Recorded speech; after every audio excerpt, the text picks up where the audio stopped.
All right, today we're diving into one of the Cold War's most fascinating, most dangerous, and honestly most contradictory figures, Nikita Khrushchev. This is the guy who took over after Stalin, a man who pushed the entire world right to the edge of nuclear war, all while talking about peace.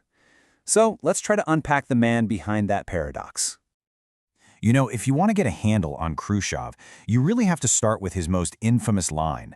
This was the face he loved to show the West: aggressive, totally defiant, and absolutely convinced that communism would win in the end. This one phrase, it just perfectly captures one side of his very, very complex personality. But here's the puzzle, right? At the exact same time, his official policy was something called peaceful coexistence. Yet, he also had this rock-solid belief that communism would inevitably triumph. So how do you do both? How can you pursue peace while promising to bury your rivals? This contradiction, it wasn't a small thing. It defined his entire time in power. So who was this guy really?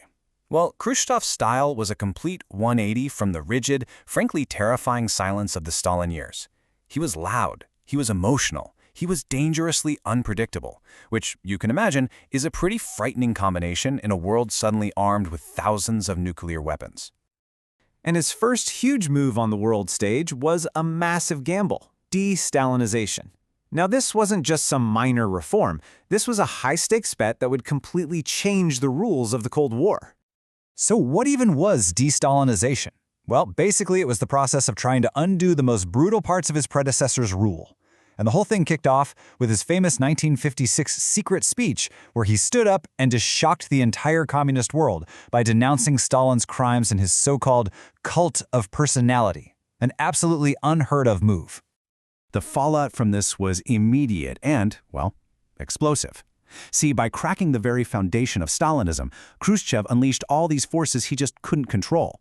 This led to massive unrest across the Soviet bloc, most famously the Hungarian uprising in 1956, which was then brutally crushed. His gamble had made the Cold War more fluid for sure, but also a heck of a lot more dangerous. You'd think after that, maybe he'd play it a bit safer. But no.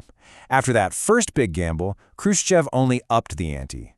This next phase of his leadership was just one terrifying global showdown after another, and each one was a riskier bet than the last.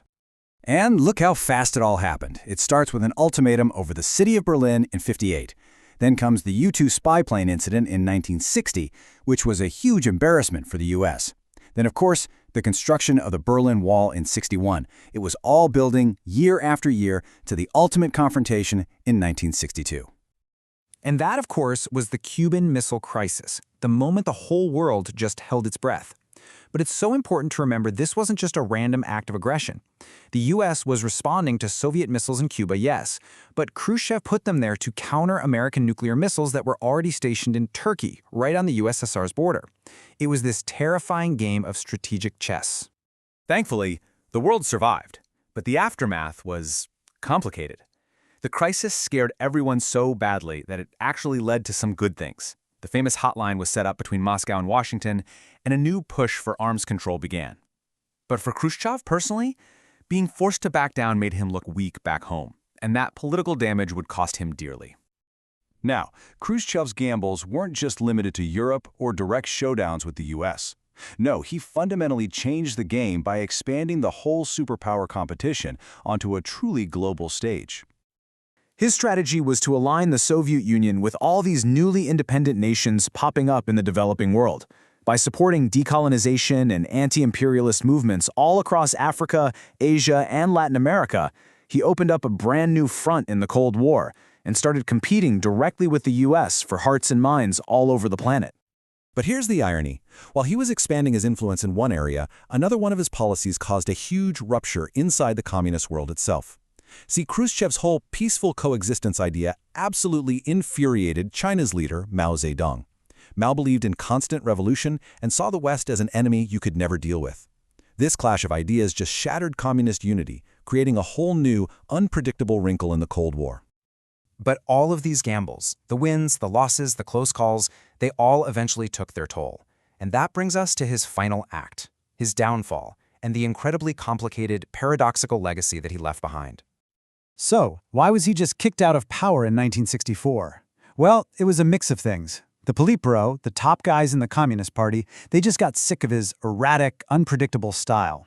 He was seen as weak after backing down in Cuba. His big economic reforms at home weren't working, and he really ticked off the military hardliners with budget cuts. His high-wire act had finally run out of rope. And if you want to understand his legacy, you just have to look at these contradictions.